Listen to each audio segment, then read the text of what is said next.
երրորդ կիրակին է, որ մենք անցնում ենք քարոզաշարք, որը կրում է հետևյալ վերնագիրը հայտնության 7 եկեղեցիները, անգամներ դուք կարդացել եք, անգամներ դուք լսել եք հայտնության մասին եւ ամեն անգամ չգիտես ինչու հայտնության մասին մենք նեղվում ենք կարդալուց առաջի բառը որ ասում ենք չենք հասկանում այս գիրքի ինչ գիրք է, չենք հասկանում։ Ես ձեզ ասացի երկրորդ եւ երրորդ գլուխները հանգիստ եղեք մինչեւ մարտի վերջ, այստեղ մանրակրկիտ տողարտող ուսումնասիրում ենք, տողարտող գնում ենք եւ յետևում են արդեն երկու եկեղեցիներ Եփեսոսը եւ Զմուրնյան եւ այսօր խոսելու ենք մեկ ուրիշ եկեղեցու մասին։ Մինչ կանցնեմ Պերգամոնի եկեղեցուն, ուզում եմ ասել, Պերգամոնի եկեղեցուն ուզում եմ ասել, ամենավերջի եկեղեցին դա Լավոդիկիայի եկեղեցին է, որտեղ մենք 7 եկեղեցիները ինչի միջով անցել են, ամփոփելու ենք Լավոդիկիայի օրը։ Եվ վերջին անգամ եւ ամենավերջում դու լսելու ես ինչ էր ամեն եկեղեցու անոնը, ինչ գործեր էր արել, որ գոված Տերը, ինչ սխալներ էր արել, որ Տերը հանդիմանեց, ինչեր խոստացավ, որ եթե շտկեն, լավ, որովհետև այդ ամբողջը ամփոփելուց հետո դու հասկանալու ես, որ այս 7 կիրակիների մեջ Տերը այս նույնը քեզ է ասել։ Ամեն։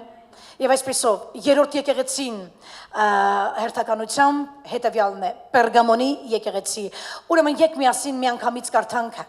հայտնության գիրքը, հայտնության երկրորդ գլուխ 12-ից 17 կարդանք։ Բոլորս ենք պատրաստ։ Եվ Պերգամոնի եկեղեցու հրեշտակին գրիր, սա է ասում սրած երկսայրի սուր ունեցողը։ Յուրաքանչյուր եկեղեցուն դիմելուց, ասեն շեր ասում ինքը, ամեն եկեղեցուն դիմելուց ինքը իրան ուրիշ ձև էր ներկայացնում։ Հիշում եք։ Ամեն մի եկեղեցուն հիմա իրան ներկայացնում է մեկը, ով ունի երկսայրի սուր, արդեն վտանգավոր է։ Շարունակեցինք, չէ, համարն ենք շարունակում։ Գիտեմ քո գործերը, եւ թե որտեղ ես բնակվում, որ սատանայի աթոռն է։ Եկեղեցին գտնվում էր եկեղեցին որտեղ կար,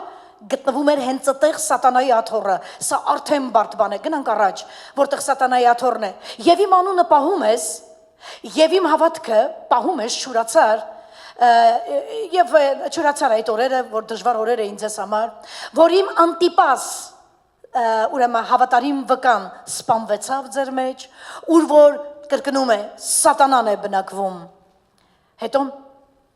բայց քեզ դեմ մի բան ունեմ, մի քիչ գոված նկատեցիք, բայց հիմա ինչ-որ մի բան ասում, ասում հիմա մի բան ունեմ քո դեմ, մի քիչ բաներ ունեմ քո դեմ, որ դու ունես քո մեջ, հա, որ այդտեղ բաղամի վարդապետություն պահողներ ունես, որ բաղակին սովորեցրեց պատմությունն է պատմում, որ բաղակին սովորեցրեց գայթակղություն դնել Իսրայելի որդկանց առաջին, որ նրանք կուրքի մատաղ ուտեն եւ պոռնկություն անեն։ Այսպես դու էլ Նիկողայոսյանների վարդապետությունը պահողներ ունես, որ ես ատում եմ, ապաշխարիր, ապա թե ոչ, շուտով քեզ մոտ կգամ եւ կպատերազմեմ բերանի սուրովը։ Ով որ ականջ ունի, թող լսի, ինչ է ասում հոգին եկեղեցիներին, ով որ հաղթում է, այն թաքնված մանանայից ուտել կտամ նրան, եւ սպիտակ խիչ կտամ նրան, եւ այդ խիչի վրա մի անուն նոր անուն գրված, որ ոչ ոք չգիտի, բացի նա, որ ստանում է։ Այսքան։ Կամ մարդ որ ինձ հետ կհամաձայնվի, որ ամեն տողը բացատրություն է ուզում։ Եթե ես վերցնեմ ինչ է սպիտակ խիճը, իրար երես ենք նայելու, ես ինչ իմանամ։ Եթե վերցնենք թե ինչ է թաքնված մանանան, այն չթաքցրածից տեղյակ էիր, որ թաքցրածից հիմա տեղյակ լինենք, եւ մնացած բաները անտիպասնով էր, բահաղ եւ բաղակն ինչ էր, ասեք որ ուզում էր։ Բայց մինչև կանցնեմ պատգամի ուրեմն ամբողջ ավերի խորը ուսումնասիրությանը, ինչ է Պերգամոն եւ այլն այս կոմենկոմ, ուզում եմ շտապեմ մի հատ լավ բան ասել ձեզ։ Քանի մարդ է 3 տեսել մեր մեդիա դաշտում տեղադրված աղոթքի սար ծառայության նկարները, կխնդրեմ քո ձեռքդ բարձրացնես։ Արդյոք օրտնվել ես այդ նկարները, որ նայել ես։ Դուք տեսեք, երբ որ ես եկա տուն եւ հետո նկարները տեղադրվեց մեդիա դաշտում, ես մտովի մի տեղ գնացի։ Գիտեք ուր գնացի։ Լեռան Քարոզը, որ Հիսուսը, եթե դու գնաս Երուսաղեմ, կտեսնես այդ լեռը բավականին բարձր է, որտեղ Հիսուսը այդ լեռան քարոզն է տարել, որտեղ 9 երանիների մասին է խոսել։ Հիմա դրա այդ բարձր սարի վրա մի հատ եկեղեցի են կառուցել զբոսաշրջիկների համար, որ ասեն, որ Հիսուս այստեղ է եղել այդ ուրեմն 9 երանիները քարոզել։ Բայց Այդտեղ Հիսուսը հիշում եք ժողովրդին նստացրեց խոտի վրա եւ սկսեց քարոզել իրանց։ Երեք եկատուն եւ նկատեցի, մարդիկ նստել էին գետինների վրա, քարերի վրա եւ բոլորի ձեռքին Աստվածաշունչ էր եւ ակամայից ես հիշեցի հունվար ամսին մեր եկեղեցում արձակված եկեղեցու 2026 թվականի տեսիլքը այս տարի լինելու է ճանաչողության տարի, այսինքն մենք կարդում ենք Աստծո խոսքը, որում ճանաչենք խոսքը գրողին։ Ամեն բոլորը կարդում էին,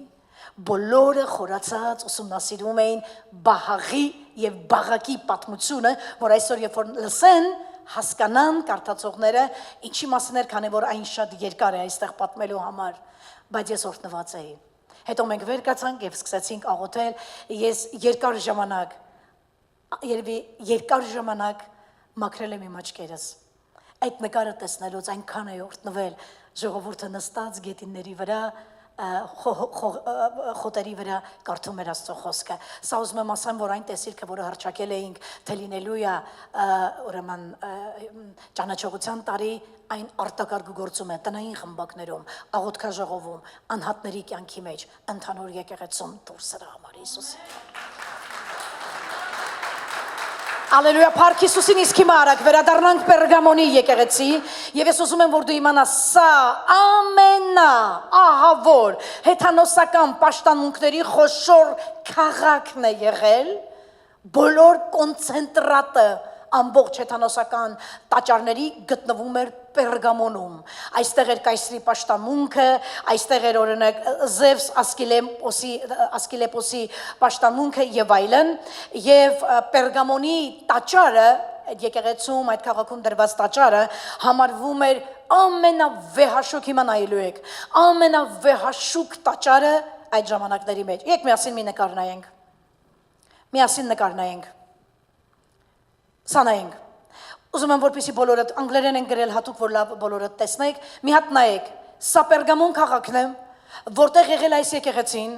որի վրա խոսել է Տեր Հիսուսը, այո, հիմա մի հատ նայեք, քանի հատ թեմփլ եք տեսնում։ Արտեմիսի տաճարը, Կայսրի տաճարը, տեսնում եք, Զևսի տաճարը, Դիանայի տաճարը, քիչ էր մնում մի հատ Շուշանիկ կամ որևէ մի հատ անուն էլ բռնեին դնեին, Սաղի տաճար, Շուշանիկ, ալելույա,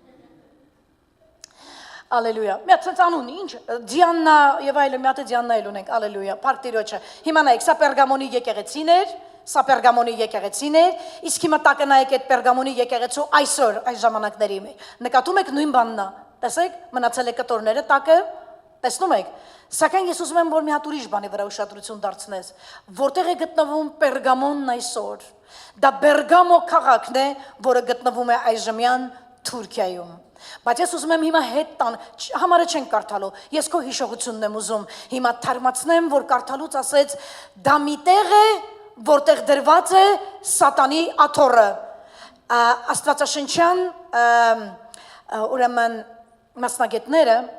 ասում են, եթե մարդիկ հարցնում են, որտեղ է գտնվում այսօր Սատանայի աթոռը, որտեղ է գտնվում Սատանայի գահը, ասում Աստվածաշունչը միակ գիրքն է,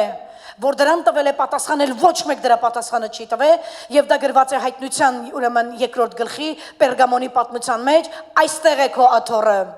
Պերգամոնում, որ այսօրվա Բերգամոն քաղաքն է, գտնվում է Սատանի աթոռը։ Բայց ես մի բան եմ ուզում քեզ ասեմ։ Ես այս հարցում չեմ ուզում այսօր խորանամ, օր կգա կխորանանք։ Այսինքն, եթե դա ժամանակին եղել է Սատանի աթոռ, եղել է Սատանի գահ, բայց հիմա դա ինչ է նշանակում, դա մի ուրիշ ժամանակ, լավ, որովհետև այսքանն է ուզում այսօր իմանայիր, առայժմ ես այսքանն իմացիր, լավ, շատ լավ, եկ նայենք ինչ է նշանակում Պերգամոն, եկ նայենք, Պերգամոս հունարեն բառ է, որը նշանակում է, նախ ինքը Պերգամոս բառն է, հունարեն բառ է, որը նշանակում է ամուսնություն կամ միություն։ Չգիտեմ արդյոք, տենց եկեղեցի տեսել եք, որ եկեղեցին եք եթում Գլենդենի, ամուսնություն եկեղեցին, սա տարօրինակ անուն է, օրինակ, միություն եկեղեցին, եկեղեցիներ ունեն ասենք Գողգոթա անունը, Վերածնունդ, Revival անունը եւ այլն տարբեր անուններ, բայց ամուսնություն եկեղեցու վրա տեսել եք, երբ կարդում էին այն ժամանակ Պերգամոնի մասին, գրում էին եւ Աստված ասեց, եւ Աստծո հոգին ասեց գրի, ամուսնություն, միություն եկեղեցուն։ Հիմա ուզում ենք տեսնենք ես ինչ ամուսնություն եւ ես ինչ միություն է եղել եւ կուզեմ մի անգամից հաջորդ բանը տեսնենք իրար հետ։ Եկեղեցին Պերգամոնի, որը այդ ժամանակներում գործում էր եւ որի վրա Աստված խոսեց, գտնվում էր հավատուրացության մեջ։ Հիշում եք մի քանի ծառայություն առաջ, երբ որ մենք խոսեցինք, կարող է արդյոք քրիստոնյան կորցնել իր փրկությունը, ամենավիճահարույց, աղմկահարույց թեման քրիստոնեության մեջ եղել եւ կա մինչեւ այսօր, դա արդյոք կարող է քրիստոնյան կորցնել իր փրկությունը։ Ես ասացի այո, կարող է եւ բերեցի ապացույց, որ դեպքում կարող է։ Ասացի մեկ հավատուրացության պատճառով, այո, եւ մեկ էլ եթե մարդը մշտապես ապրում է չզղջված մեղքի մեջ։ Համաձայն ենք սրա հետ։ Պերգամոնը այսպեսի վիճակում էր։ Անգլիացի մի պատմաբան կար ներողություն, ուրեմն Գիբոն անունով։ Գիտեք ինչ էր ասում։ Ասում էր, եթե Հռոմ քաղաքից սպանեին կամ հավաքեին, այսպես ասենք, տանեին հավատացյալներին, Հռոմը դառնալու էր անմարդաբնակ քաղաք։ Սա ինչ է նշանակում։ Սա նշանակում է, որ Հռոմ քաղաքը լցված էր քրիստոնյաներով եւ սա դուր չէր գալի Կոնստանտինին, ժամանակների ամենահզոր կայսրության կայսրին Կոնստանտինին։ Քրիստոնյաները վտանգ էին ներկայացնում, թեկուզ դուք զմուրն էի եկեղեցուց, իմացաք թե որքան հալածանքներ էին նրանք քաշում, մարտիրոսվում, նահատակվում հանուն Քրիստոսի, բայց ամենայն դեպս կայսրը նեղված էր։ Քրիստոնյաները վտանգ էին ներկայացնում, այո, որովհետև ամեն ժամանակներում եղել է եւ մինչեւ այսպես կմնա, եկեղեցին հնարավոր չէ ջնջել երկրի վրայից։ Նա գլուխ ունի, որի անունն է Հիսուս։ Նրան 2000 տարի առաջ ոչ ոք չկարողացավ ջնջել, նրա եկեղեցին էլ չի կարա ջնջի, ամեն։ Ես քո տեղն էլ ավելի ակտիվ կծափահարեի Տիրոջը, որովհետև դա քո մասին է խոսում։ Այո։ Ամբողջ աշխարհում ամենաուժեղ հալածանքներն էլ, որ ժամանակներում վերեղել է, դուք թագավոր եւ թագուհի հավատացյալներ եք։ Դուք թագավոր հəl տեսեք ինչ ամեն մեկը կարակ երկու հոգանոց դաժե տեղ նստեք։ Ուզենակ գաք, ուզենակ չգնաք, այն ժամանակը տենց չէր։ Մարդիկ հալածվելով, մարտիրոսվելով, մեռնելով, գուբերը ընկնելով, չգիտեմ, այդ տենց հանուն Քրիստոսի պահելով հավատքը, իրենց պահելով Աստծո անունը, այսպես մեռնում էին հանուն Քրիստոսի, հա։ Բայց որքան էլ հալածանքները դաժան էին, սարսափելի էին, մեկը դա ոչ մի ձև չկարողացավ մինչև այսօր 2000 տարի անց եկեղեցին վերացնել երկրի վրայից։ Կայսրը Կոնստանտինը նեղվեց եւ մտածեց, այստեղ ռազմավարություն է պետք, սրանց վերացնելու համար ռազմավարություն։ Հետո ինքը մտածեց, չէ, գիտես, սրանց վերացնել պետք չի, սրանց ուղղակի քեզանով անել պետք է վերջ։ Էլ իրանք արդեն վերացած են։ Եթե քեզանով անես, արդեն վերացած են։ Ինչ տեղի ունեցավ։ Իսկ տեղի ունեցավ հետևյալը. նախ իբր թեմ Կոնստանտինը մի օր քնեց եւ երազ տեսավ։ Երազին մի հրեշտակ էր իջնում երկնքից, իբր թեմ, որի ձեռքը կար մի հատ խաչ, եւ երբ որ իջավ ու կանգնեց Կոնստանտինի առաջ, խաչի վրա մի գրություն կարդաց Կոնստանտինը. հաղթիր այս խաչով։ Ու երբ որ Կոնստանտինն արթնացավ, հասկացավ մի բան. ինչու խաչ։ Խաչ, որովհետև սա հիշեցնում է քրիստոնյաներին։ Ահա, ուրեմն երազի մեջ հասկացել է, չնայած ինքը որպես դրական բան է պատմել հավատացյալներին, բայց դա դրական բան չէր։ Դա ռազմավարություն, մարտավարություն էր դևից։ Քրիստոնյաների հախից արի, խաչը իրանց է հիշացնում։ Քրիստոնյաների հախից արի այս եղանակով։ Այսինքն խաչ նշանակում է սրանց հարցերը լուծի, հեսա մի հատ մարտավարություն կասեմ, ոնց։ Եվ Կոնստանտինը մտածեց ինչ պետք է անել, որ հավատացյալների հարցը լուծի։ Գիտեք, Հայաստանում այսպեսի ցավալի մի իրականություն կա, եւ ես վստահ եմ այդ իրականությունը մինչեւ այսօր շարունակվում է ապրել մեր երկրում։ 5000 դրամով, շատ չէ, շատ պետք էլ չի։ 5000 դրամով վարչապետ, 5000 դրամով պրեզիդենտ էին ընտրում։ Հատկապես մի քիչ ավելի վաղ ժամանակներում ձեթ, պեսոկ տալիս էին մտնում էին բակերը, այդ որ տալիս էին ասում են կեթակ ընտրական տարածք է սրան ընտրեք, Սերժին ընտրեք, մերժեք սրան ընտրեք նրան եւ այլն, 5000-ի համար։ Հիմա ես ուզում եմ քեզ վերադարձնեմ մի հատ պատմության մեջ, որտեղ Կոնստանտինը, չգիտեմ Կոնստանտինից ենք մենք սովորել, թե Կոնստանտինն է մեզանից սովորել, էդի տենց էլ կմնա գաղտնիք։ Կոնստանտինը մտածեց, ոնց անեմ, որ հավատացյալներին, չէ՞ պետք չի ստան սպանել, Պատմություն սարքեմ, արուն թափեմ, հետո սրանք էլ իմ դեն հելնեմ, որտեղ սրանց պատմությունը կարդացել եմ, հին ուխտից սրանք ջրի մեջ կողես ընդեղից են հելնում, կրակի մեջ գցես ընդից են դուրս գալի, սրանց մեռնել չկա, չսպասի ես ուրիշ մի հատ ռազմավարություն մշակեմ, սրանց ձեռ չտամ, բայց սրանց ինձանով անեմ։ Եվ Կոստանտինը մշակեց հետևյալը, առաջարկեց, ուշադիր նայի, ասեց ամենաճիշտ բանը, որ պետք է անել, եկես հələ քրիստոնեություն ընդունեմ։ Հայաստանից հետո 313 թվականին, մենք 301-ին, 12 տարի անց Կոստանտինը ընդունեց քրիստոնեությունը որպես պետական կրոն եւ եկեղեցին եւ պետությունը ամուսնացան։ Եկեղեցին եւ պետությունը միավորվեցին։ Եվ գիտեք ինչ տեղի ունեցավ, Կոստանտինն էր ղեկավարում եկեղեցին։ Բայց եկեղեցին ոնց որ գլուխ ունի։ Եկեղեցին գմված է Քրիստոսի արյունով, այն պատկանում է Աստծուն եւ գմված ապրանքը, որը ես ու դու ենք, որ պիտի գնանք տուն, պիտի գնանք մի պատճառով, որովհետև այդ գնի վրա գրված է Աստծո միածին որդու թանկագին արյունով։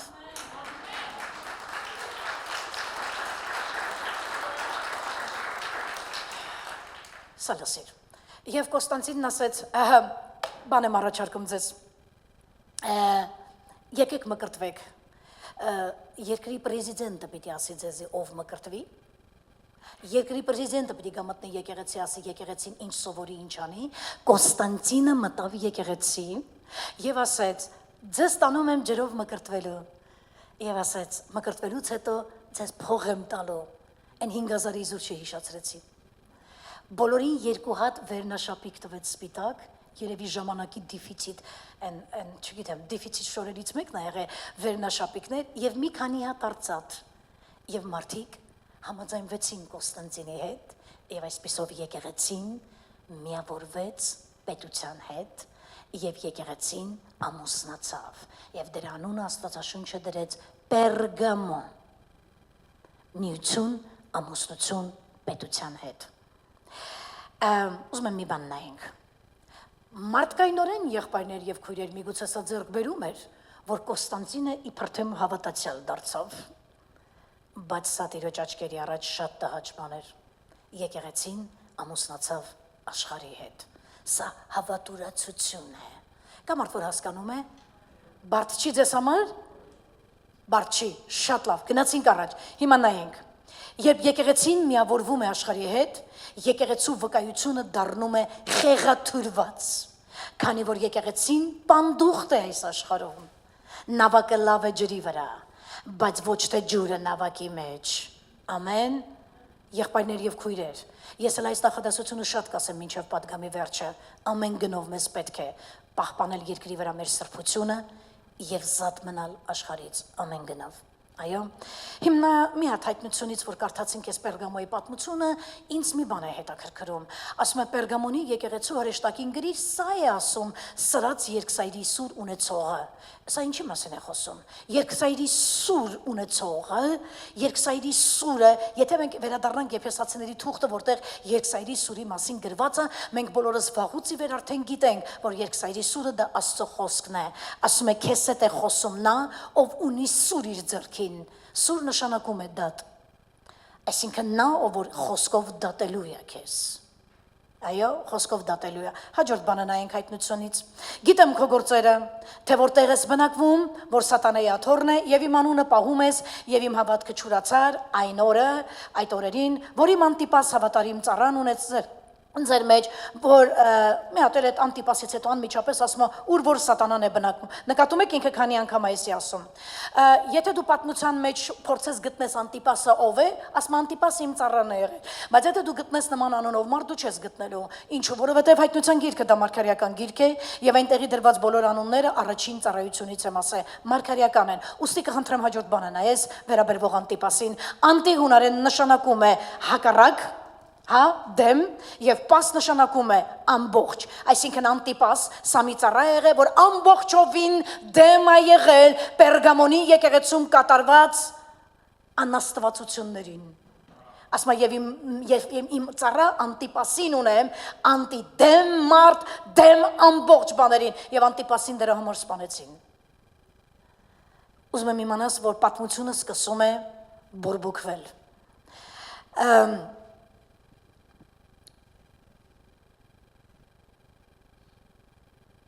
Թեկուզ եկեղեցին հալածանքների մեջ էր, այս եկեղեցին հալածանքի մեջ չէր, այս եկեղեցին անկում ապրեց, ինքը իր ձեռով անկում ապրեց, բայց եկեղեցում կային անտիպասների պես մարդիկ, ինչպես ամեն եկեղեցիներում։ Շատերը կարող են շատ եկեղեցիներից թողնեն դուրս գնան, բայց եկեղեցում կլինեն մարդիկ, որոնք կշարունակեն, կգնան աշխարհ, կապրեն իրենց կյանքով։ Չեմ ասում գնացին ուրիշ եկեղեցի, չէ, հելան գնացին աշխարհ։ Ուղղակի Պերգամոնի պատմություն եղավ։ Ամուսնացան աշխարհի հետ, գնացին իրենց կյանքը տվեցին աշխարհ, մեկը, էդի գնաց դուրս աշխարհ, դու մնացիր։ Դու այստեղ ես։ Ինչ ուզում լինի, թեկուզ Պերգամոնի եկեղեցին անկում ապրեց հավատուրացության հարցում, սակայն եկեղեցին դեռ շարունակում էր ծառայել եւ նա իր մեջ ուներ անտիպասի պես ծառաներ Փառք Հիսուսին։ Հիմա ասում եմ գիտեմ որտեղ ես ապրում, որը սատանայի աթոռն է, սատանայի գաղն է, այո։ Հավատացեք նման քաղաքի մեջ պահել քո հավատքը դա լուրջ բան էր։ Գիտեք, ուզում եմ որ համաձայնվեք ինձ հետ, չհամաձայնվեք էլ այդպես էլ կա։ 21-րդ դարի քրիստոնյաները, ես անգամ չգիտեմ ինչպես արտահայտվեմ, 21-րդ դարի քրիստոնյաները բացարձակ կարծում եմ պատկերացում անգամ չունեն ինչ է նշանակում նեղություն քաշել Աստծո անվան համար, հալածվել, հələ այդ հարցը հիմա որ ես խոսում եմ մեջը դու, պատրաստ ես մեռնելու Հիսուսի համար, հենց հիմա ուզում ես վերցնես պայուսակը դու ունեցած, դու չլսեցիր ես արտահայտությունը, ես էլ ստեղից չասեցի, պատրաստ ես մեռնելու անուն Հիսուսի, հարց եմ տալի, մեզանից կա մարդ, որ պատրաստ է Քրիստոսի անունը դավանելու և նրա անունը պահելու համար, սրով մեռնի, բանտ նետվի, մարտիրոսվի, վարվի, գլխատվի, այս լռությունը մեր պատասխանն է։ Այս լռությունը մեր պատասխանն է։ Դրա համար մի անհանգստություն կա, երբ Աստծո որդին վերադառնա աշխարհ, հավատք կգտնի։ Այդ մասին գիտեք ով է ասը, Տեր Հիսուսը։ Ինքը գիտեր, որ բարդ ժամանակների, դուք մտածում եք, որ դուք լավ ժամանակների մեջ եք ապրում, նրանք վատ, դուք եք վատ ժամանակների մեջ ապրում, որտեղ հավատքը սառել է, որտեղ սերը պաղել է, այո, որտեղ կրակ Աստծո նկատմամբ չկա, այ իրանք էին, որ այդ ժամանակների մեջ, հիշում եք, մենք Զմոռնիայի պատգամը որ տվեցինք, հիշում եք, Զմոռնիայի պատգամի մեջ են Պոլիկարպը, հիշում եք, Պոլիկարպ Զմոռնիացին, որին դրեցին կրակի մեջ ու այրեցին, այրելու ժամանակ էլ, չասեց, դե լավ, արդեն ուրանում եմ, այրելու ժամանակ էլ ասեց, ես շնորհակալ եմ, պատիվ է ինձ համար, իմ մեռնելով վկայեմ, որ ես պատկանում եմ Քրիստոսին։ Սրանք են եղել հավատացյալներ, բայց գնանք առաջ։ Ուրեմն ասացինք Անտիպասի անունը չկար ոչ միտեղ, բայց Անտիպասը մահապարտ եղավ հանուն Քրիստոսի անվան, ասաց դու պահում ես իմ անունը և պահում ես իմ հավատքը։ Սակայն ուզում եմ մի բան ասեմ, դու չես ճանաչում ով է Անտիպասը, ես էլ չեմ ճանաչում, դու չես տեսել Անտիպասին, ես էլ չեմ տեսել, բայց Անտիպասին սիրում էր Հիսուսը, ճանաչում էր նրան Տերը, ամեն, հալելույա։ Եվ ասում դու հավատարիմ եղար։ Շատ լավ, ուզում եմ մի բան նայենք, գնանք առաջ, ուզում եմ մի բան նայեմ։ Շատ կարևորում է Տերը ասելով դու պահեցիր իմ անունը։ Հիմա նայենք, Աստծո զավակները նրանք են, ովքեր ընտրվել են Աստծո կողմից հեթանոսներից, Աստծո կողմից ընտրվել են, Աստծո կողմից ընտրվել են ու մի միջից հեթանոսներից եւ ընդունվել Տիրոջ անունով։ Եկեղեցու եւ կրոնի միջև կա մի կարևոր տարբերություն։ Խնդրում եմ սա նայեք։ Կրոնում բավական է ընտրել ուսմունքներ, ծեսեր, պատանշի, այսպես արեք, նստեք, հիմա բարձացեք, հիմա խաչարեք, հետո մի արեք, հետո նորից խաչարեք, հետո մատաղարեք, հետո սապերեք, հետո նաբերեք, սա արեք, ծեսեր, ուսմունքներ, կրոնում ասում այդ ընդունված մի բան է, բավական է, դա ընդունելու հերիք է, դու արդեն կրոնավոր ես, բայց եկեղեցում դա բացարձակապես անիմաստ բան է, հատկապես ինչ ուսմունք եկեղեցում, եթե դու չես հավատում Տիրոջը, եթե չես հավատում Տիրոջը։ Գնանք առաջ, ասում բայց դու պահեցիր իմ անունը։ Գիտեք ինչու ասում ստեղ, մենք հատ ենք գնում, նախադասություն առ նախադասություն ենք բանանում շարունակում իջնել։ Պահեցիր իմ անունը, Որովհետև պիտի ստեղ մտածես, ինչու Հիսուսը մի քանի անգամ մի փոքրիկ կոնտեքստի մեջ շեշտեց, դու պահեցիր իմ անունը, դու պահեցիր իմ անունը, որովհետև հрьяաների մեջ այն ժամանակ նրա անունը վերջացավ Գողգոթայի սարի վրա։ Ըստ հрьяաների Հիսուսն ավարտեց իր գործը, ասաց, բայց դու իմ անունը պահում ես, ասելով, որ նա որ կենթանի էր ու որ նրան որ Գողգոթայում սպանեցիք, նա մեռելների ցարություն է առել։ Հիսուս Քրիստոսը կենթանի է, դու պահեցիր իմ անունը, որպես Քրիստոս որ կենթանի է։ Աստված որ կենթանի է, Աստված որ ունի երկսայր Իսուր, Աստված որ դուրս է եկել գերեզմաններից, Աստված որ հաղթել է մահվանը, դու պահեցիր իմ անունը չմնաց իրանց մեջ որպես մեռած, իմ անունը մնաց մեռած եւ հարություն առած Քրիստոս, ամեն, փառք Հիսուսին, հալելույա, ամեն, ահա ինչու ասում, դու պահեցիր իմ անունը, դու պահեցիր, դու ասացիր ոչ նա կենթանի է, դու դավանեցիր իմ անունը, այո, մի ուրիշ բան արի արագ նայենք, Տիրոջ անունը ներկայացնում է հենց իրեն, Տիրոջը, այս անունը հատուկ մի անուն է, որը պաշտպանում է մեզ մեր վկայությունը կորցնելուց, պահիր նրա անունը, որ չկորցնես քո վկայությունը, ուր որ կգնաս, ոչ մի մարդ, ուզում եմ ամենդ ինձ նայեք, ոչ մի մարդ այս աշխարհում, ոչ հայրդ, ոչ մայրդ, ոչ կինդ, ոչ ամուսինդ, ոչ քեզանից ծնված երեխան, ոչ քո խնամին, ոչ քո հարազատը, չարժի նրան, որ նրա առաջ դու ծածկես այն մեկին, ում շնորհիվ ունես մեղքերի թողություն, հավիտենական կյանքի ուղեգիր եւ այդքան սիրող Աստված։ Դու նրան բարձր ծափահարություն չփոխես երբեք Հիսուսին ոչ մեկի հետ, ոչ մեկ այս աշխարհում արժան չէ, որ նրա պատճառով ծածկես Հիսուսի անունը, ոչ մի մարդ, ոչ մի արարած արժան չէ, որ նրա խաթր ծածկես Հիսուսի անունը, իմ ու քո համար պիտի լինի մեծագույն պատիվ, որ ուր որ գնանք ասես, ես քրիստոնյա եմ եւ նա քեզ կասի, ապրես, որ պահեցիր իմ անունը բոլորի մոտ, ապա չծածկեցիր եւ ասեիր, աման, անդուր հարցը որ կուզեի այսօր չտային, ինձ չասեին, դու հավատացյալ ես, չկա որևէ մի մարդ այս աշխարհում, որ իմ համար այնքան բարձր է, որ ես իր խաթր ինձ կյանք տալով Աստծո անունը պահեմ, ես ուղղակի ինձ հավատքից կհեռացնեմ, ուղղակի ես ինձ հավատքից իմ ձեռքով կհեռացնեմ, որովհետեւ ինչպես Պողոսն ասում է, գիտեմ ով է նա, որ պահել է իմ ավանդը, ես գիտեմ ով է Հիսուսը ինձ համար, դու, ու հիմա նայում ես այդ մարդկանց ու մտածում ես, ով ես դու, որ ես նրա սուրբ անունը ցածրացնեմ, քո ոչինչ չնշանակող անվան առաջ, կներեք անկեղծությանս համար, բայց ես այսպես ապրում եմ, ամեն, հայտնության գիրքը նայենք գնանք առաջ, Հայտնության 2:13-ը, գիտեմ քո գործերը, եւ թե որտեղ ես դու բնակվում, ուր որ սատանայի աթոռն է, նայեք, եւ իմ անունը պահում ես, եւ իմ հավատքը չուրացար,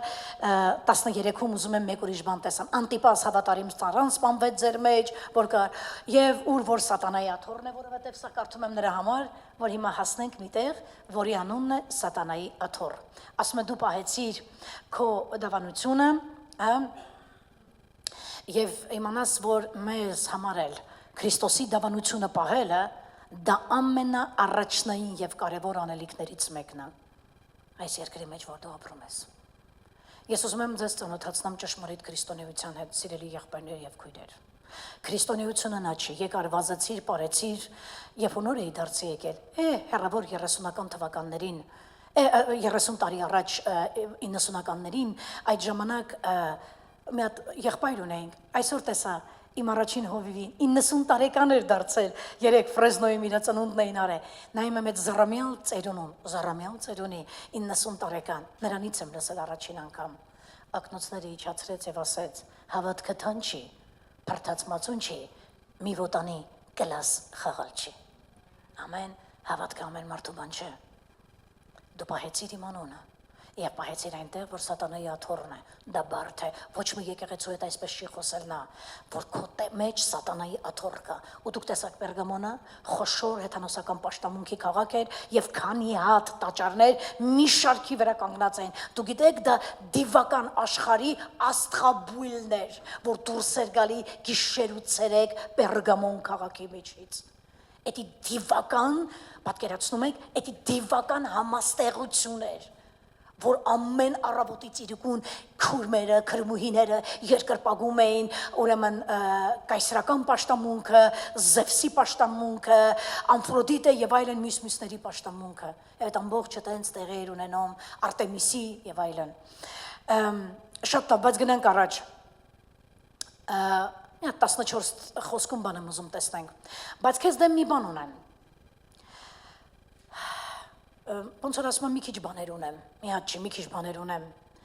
որ այդտեղ Բաղամի վարդապետությունը պահողներ ունես, մի հատ ուզում եմ հասկանամ, Բաղամը հայտնության գիրքը, որը 2000 տարի առաջ գրվել է, Բաղամը դրանից մի 2000 տարի առաջ է եղել։ Հիմա ինչ կապ ունի Բաղամը,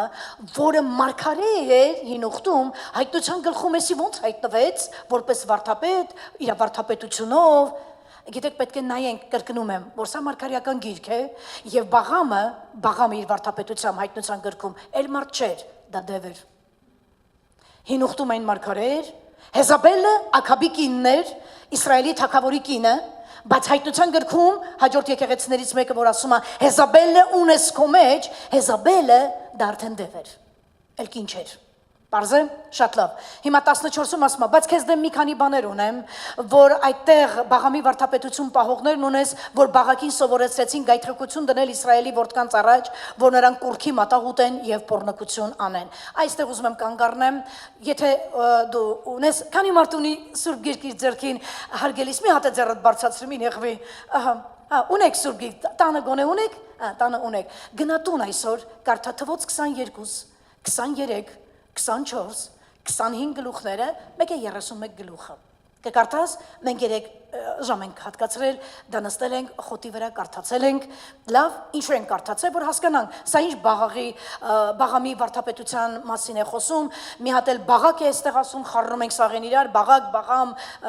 Բահամա եւ այլն, սա խառնվել են իրար, ալելույա, որպեսզի այս սաղին տեղը գցենք, հետևից սկսեմ, Բաղակից սկսեմ, Բաղակը Մովաբացիների թագավորն էր, Սրան արդեն իմացանք, սրան ունը կտնենք Մովաբացիների թագավոր, այս Բաղամն էլ մարգարե էր, իրականում եթե ուզում ես իմանաս, սա չի կարող հավասարվել Եղիսե մարգարեի կողքին, Գադ, Եղիա մարգարեների կողքին, Նաթան, Սամուել մարգարեների կողքին չի կարող դասվել որպես մարգարե, սրա անունն է եղել Հարցուկ, մի ոգի է, որը խոսում է, հարցուկ, այս մասին գործ կառաքելոցում էլ ագրված, Պողոսի հետևից հիշում ենք, ու Շիղայի հետևից են հարցուկ հոգին ընկել էր, շատ լավ, սրա մասին գրված է հարցուկ, այս մարդը, Բաղամը, եղել է հեթանոս, իմ համար գաղտնի է մնացել, ինչու է Աստված այս հեթանոսին կոչել մարգարե, բայց ստե լավ, կոչելա, մի բան տեսելա, բայց սա չի կարող դասվել, նորից եմ կրկնում, այն մարգարեների դասին, որոնք Աստվածաշնչում, որոնց ճանաչում ենք։ Լավ, հիմա այս թագավորը, այս Բաղակը, Մադիամի թագավորը գալիս է եւ ասում է, լսել եմ, այս մեկին ասում մարգարեին, լսել եմ ասում որ դու կարողանում ես ինչ որ խոսածը տենց լինի, արի ասում մի հատ բան ասեմ քեզ, այս իսրայելացիները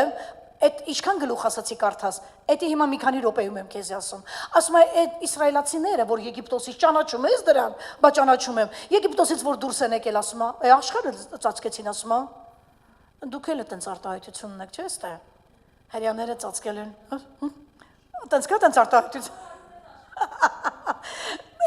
այդ նույն անհանգստությունը Բաղակին էր բռնել,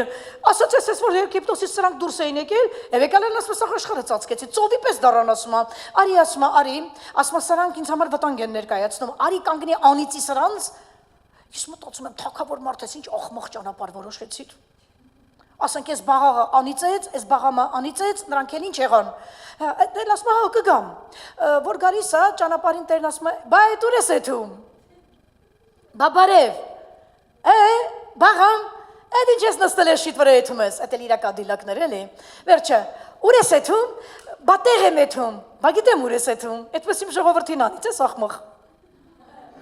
Ասես նայի չես կարա տենց բան անես, ես քեզ ասեցի չես կարա իմ ժողովրդին կպնես, գիտեք ես ինչով եմ հիմա հպարտ, այս պահին կանգնած ինչով եմ հպարտանում, հարցրու ինձ, որ Աստծո պես տեր ունեմ, ելիր Աստված և թող փախչեն քո թշնամիները, մենք այն ժողովուրդն ենք, որի Աստվածը տերն է, ասեց ես ուր ես եթում, ասեց եթում եմ Աստծո ժողովրդին անից եմ, ասեց կա ախմախ, բայց ոչ քո նման, ախմախությունն է պիտի սահման ունենա։ Ինչ ես այդքան ախմախ մարդ, բա ինչ անեմ, ասես նայի նստի այդ կադիլակըտ, այդ էշըտ, ու ճամփանգի կհասնես տեղ, քեզ կասեմ ինչ անես, հա, այդ էլ նստավ էշի վրա գնացին, մի խոսքով ճանապարհին պատմություններ եղավ, էշը սկսեց խոսալը, նա ինչ աստիճանի տուպոյ պիտի լինի մարդը, որ էշը խոսա մարդու հետ, սրանից ինչ մարգար է, մի խոսքով, ուզում եմ իմանալ, որ տենց ռեյտինգ չտանք, էլի սրան, մի խոսքով, վերջապես հասան տեղ, հիմա այս բաղակը մադյանացիների թագավորն ասեց, եկա, ասեց տենայի տունը տեսեմ ուղարկե ոսկե բան, բեհես եւ այլն, ոյ չի ասեց, հա, ես փողով չեմ ծառայում եւ այլն, բայց արդեն ղրգել էր, դե ասա իր տնեցիկին ասա հետ բերեն, ինչ տենց է մնաց, մի խոսքով, ասեց չէ, տես բաներ չեմ ուզում, ասեց, դե ինչ պետք անենք, ասեց, բա պիտի անիծես հիմա հրյաներին, լավ, անիծեմ, վեր կացավ ասեց, մի հատ այս զոհասեղանը տեսնում ես, ասեց մի հատ զոհասեղան խփիս տեղ, մի հատ խոյերը, բաները, եզները քցի զոհասեղան, Եհովայի առաջին առանց զոհասեղան հարց չկա, պիտի տենց անես, որտեվ Եհովան էր ասել տենց արա, նայեք ոնց Աստված գժվցրեց բաղակին, ես երեք նկարները նայելուց նկատեցի, որ որոշները գիրքը կարդալուց խնդում էին, որովհետև դա գիրք չի, դա կոմեդիա է, գնացեք կարդացեք, տեսեք, երբ Աստված պատրաստվում է ապուշացնել մարդուն, այդ պատմությունը սրա մասին է, գնացեք տուն դուք եք խնդալու եւ վեր կացավ ասեց դե անիծի եւ կանգնավ ասեց ով Իսրայել օրտնված լինես եւ սկսեց անենց օրտնություններ խոսալ Իսրայելի համար այս բաղակը մադյանացիների թագավորը մադյամի թագավորը ասեց գժվել ես այ մարդ ասացիր զոհասեղան պատրաստի զոհերը դրեցի 7 հատ սրանից 7 հատ նրանից պատկերացեք 7 եզ 7 արջար ես իմ չգիտեմ ինչ խփեց բրծավ սկսավ Իսրայելին օրտնել Գժվել ես, ասեց, դե լավ, գնանք ուրիշ տեղ, գնաց ուրիշ տեղ սեղան, ասեց մի հատ այստեղ սեղան գցի, ես այդպես բան չեմ տեսել, չխնդա Աստված մարդու վրա, տենց մի հատ արտահայտություն էլ կա սով գրքում, մի հատ էլ այդտեղ սեղան սարքեց, ասեց մի 7 հատ է սրա վրա փռի, նա ինչ ձև էր վառված էս բաղակը իսրայելացիներից, մի 7 հատ էլ է փռեց բրծավ, ասեց, դե հիմա անիծի իրանց, կանգնեց եւ ասեց, Հակոբի տնից աստղ է դուրս գալի, Հիսուսի մասին էր խոսում Ասած գժվել այս մարդը, հա, ինձ գժվեցնում է, ես ասում եմ իսրայելացիներին անիծի, ես ասում եմ Հակոբի տնից աստղա դուրս գալու, եւ սրով ասպանելու, ես անելու եւ այլն, լավ, ասեց գնանք երրորդ տեղը, գնացին երրորդ տեղը, որտեվ Աստված ասեց, անենց արա, որ եսի ներվայնությունից գժվի, տարավ երրորդ տեղ, ասեց մի հատ սեղան գցի, զոհաբերության, մի հատ 7 հատ ստեղ եսի փռի, պատկերացնես արդեն բռնվել էր բաղակը, արդեն կարծում եմ ներվերը սախ ձգվել էր, լարվել էր մարդը, բայց Քցեց, որովհետև հələ հավատում է, որ եսի դրանց անիծելու է, քցեց եւ երրորդ անգամ բաղամը կանգնեց, որ իսրայելացիներին օրտնի, դու պիտի նայես ոնց է օրտնել, անենց է օրտնես սիրտուդ կլծվի, այս բաղամն ասեց, դու հո չես գժվել, երրորդ անգամը, գիտեք ինչ ասեց, սենց էլ գրված է, փախած տեղից, մեր խոսքերով ասած կնշանակի, դավայ ստեղից, Այս բաղամը վեր կացավ ասեց, դե ինչ անեմ, Եհովան չթողեց է անիծեմ,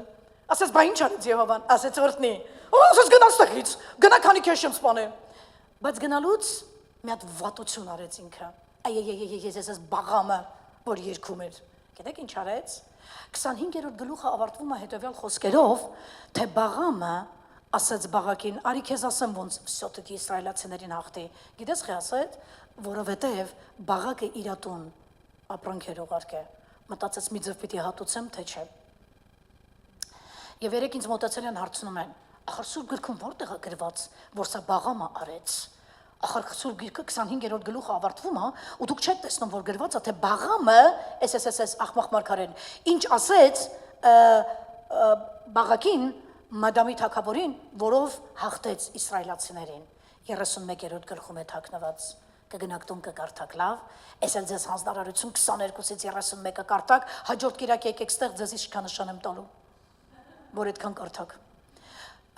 Եվ տես ինչ տեղի ունեցավ, Ինչ էր ասել Բաղամը Բաղակին, ասել էր հետևյալը. Սա նույն Կոստանտինի պատմությունն էր, ինչպիսի մարտավարություն, ռազմավարություն մշակենք, արուն չթափենք, կռիվ չանենք, բայց սրանց ունենանք։ Ասաց նայ, մովաբացի քո կանանց, ուղարկում ես հրյա տղամարդկանց վրանների մոտ, այդ մեն խունջիկ են էլ նմատե, այդ հրյա տղամարդիկ էլ գայթակղվում են, այդ մովաբացի կանանցից, հետո այդ մովաբացի կանայք մտնում են հրյաների մոտ, վրանների մոտ, և գիտես, ասաց, դու ինչ, մտան, դրա վերջի ինչ ալինելու, ասաց, գիտես վերջի ինչ ալինելու, մովաբացի կանայքը կսովորացնեն հրյա տղամարդկանց, ինչպես իրանց նման կորքեր պաշտեն, ես ասում եմ քեզ օրա տենց ու կտենաս, Բաղամը գնաց իրատուն, գրված Աստված չխփեց Բաղամին, շատ վատ գործ արեց, Բաղակին էլ չխփեց, բայց գիտեք ինչ եղավ, все-таки մադյամացի կանայք գնացին հրյա տղամարդկանց վրանների մոտ, խունջիկ եղան, այդ տղամարդիկ գայթակղվեցին, կանայք մտան այդ վրանների մոտ, հա, վերջը, մտան այդ իրար հետ ապրեցին և այլն, ես կոմ են կոմ, և հետո ասում մի կարճ ժամանակ հետո այդ տղամարդիկ, ովքեր ամուսնացան, Պերգամո ինչ էր նշանակում? Ամուսնություն, նշանակում էր միություն,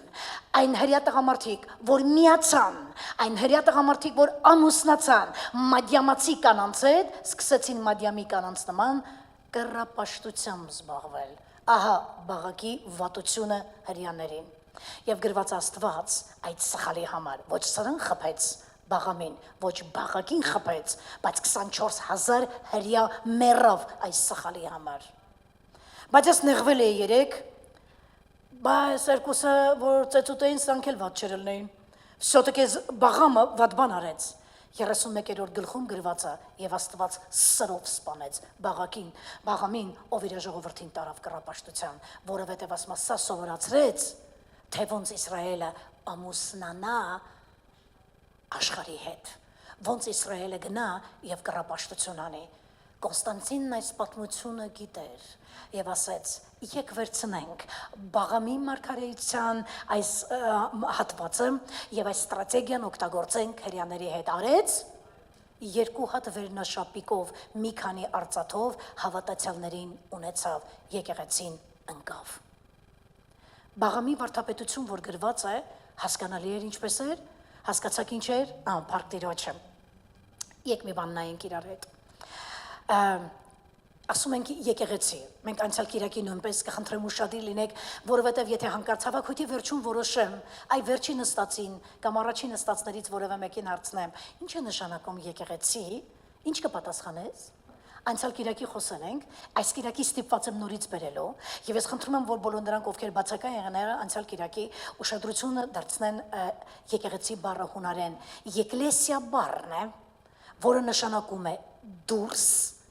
կանչել, եկ և կալեսո, եկ և կալեո բառերն են, որը նշանակում է կանչել, ուշադիր, կանչել դուրս, անջատել, միավորումից անջատել, բաժանել, առանձնացնել, ինչ-որ մի բանի համար, եկլեսիա բառն է, Կոնստանտինը միավորվեց, միացավ, ամուսնացավ և եկլեսիան, եկեղեցին կորցրեց իր իմաստը։ Հունարեն այս բառն է, որը նշանակում է դուրս կանչել, կանչել, դուրս հանել, հավաքել, առանձնացնել բառն է։ Թարգմանվում է որպես եկեղեցի, բառացիորեն նշանակում է կանչվածներ կամ ժողով։ Այն վերաբերվում է աշխարհից Աստծուն հետևելու կոչված հավատացյալների համայնքի, Աստծուն հետևելու կոչված հավատացյալների համայնքին, սրան է վերաբերվում, այսինքն ձեզ, այսինքն մեզ։ Այո, եկեղեցի ինչ է նշանակում։ Ես ուզում եմ հարց տամ, դուրս որտեղից։ Վերջացավ գնաց, սակայն ինչ եղավ Պերգամոնում, մենք գնացինք, աշխարհին միացանք, որովհետև պետությունը, լսիր, պետությունը դա աշխարհ է, պետական կառավարական ապարատը դա հոգևոր չէ, պետությունը, լսիր, դա աշխարհ է, եկեղեցին դա աշխարհը չէ, Եկեղեցին դա հոգևոր մարմին է,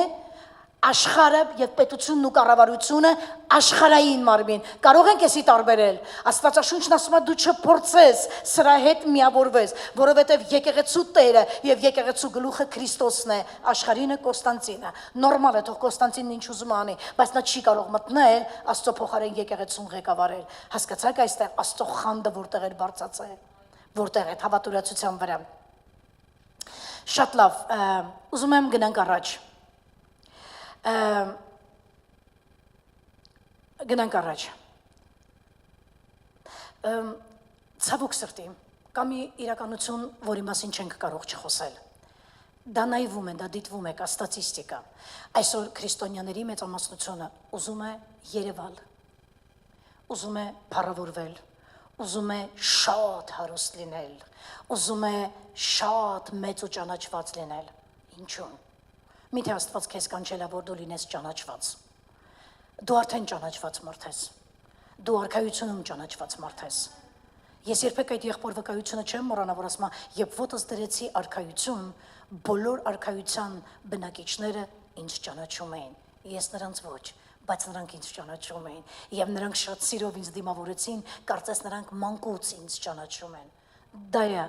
քո հարազատ վայրը, ամեն։ Երկրի վրա հիշեք, ես սկզբից էլ ասացի, մենք պանդուխտ ենք, երկրի վրա խորը արմատներ մի կապի, մի օր կանչելու է Տերը։ Նկատում եք ինչի մեջ այսօր ամբողջ աշխարհը, այսօր առավոտյան 3:15 եմ արթնացել, 3:15 եւ չգիտեմ ինչ անհանգստություն մի քիչ սրտումս կար, ասացի, տեսնեմ ինչ տեղի ունեցավ Իրան եւ Իսրայել պատերազմից։ Գիտեք հետաքրքիր է որն էր, որ հաղորդավարներից մեկը Կալիֆոռնիայի հայտարարեց հետևյալը, ասաց, որ Իրանը խոստացել է Միացյալ Նահանգներին, հատկապես Կալիֆոռնիա նահանգին եւ Նյու Յորքին հասցնել իր պատմության մեջ չգրանցված հարվածներ։ Ասաց եւ նա որոշել է առաջինը հարվածել եկեղեցիներին։ Ասաց բան չէր կարա, չէ՞ պատահական լիներ։ Դու լվացկատներին հարվածի։ Օրինակի որոշեց եկեղեցուն հարվածի, հա? Օրինակի համար եկեղեցուն հարվածի։ Եվ ես առաջի բանը որ արեցի, կանգնեցի առավոտ կանուխ աղոթելու։ Ասացի ես եկեղեցուն չի կարանալու հարվածի, որովհետև այս եկեղեցին իր մեջ չունի ոչ բաղաղի, ոչ բաղակի, ոչ պերգամոնի, ոչ զմուրնիայի պատմությունը։ Այստեղ եղել կա եւ մինչեւ երկինք գնալը կմնա Քրիստոսի գահը։ Ամեն։ Տերը ու միայն Տերը։ Ամեն։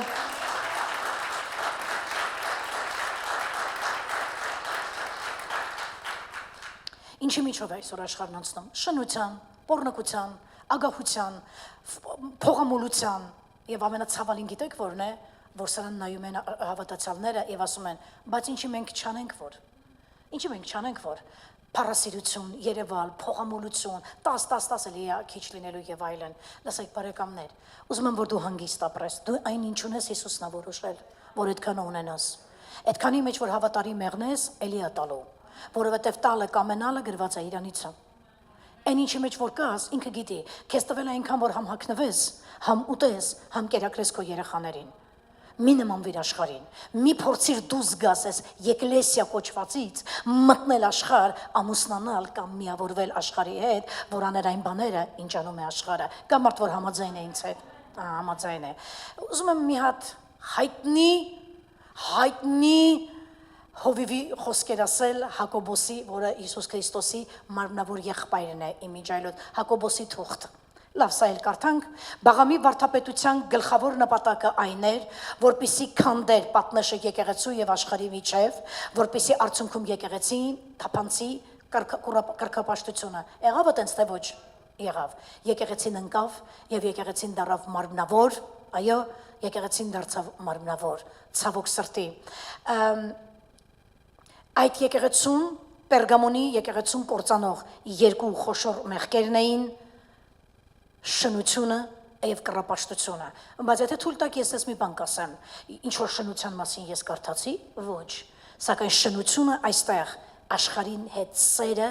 շնություն է անվանում։ Հակոբոսի թուղթը կարդանք, տեսեք ինչ ասում։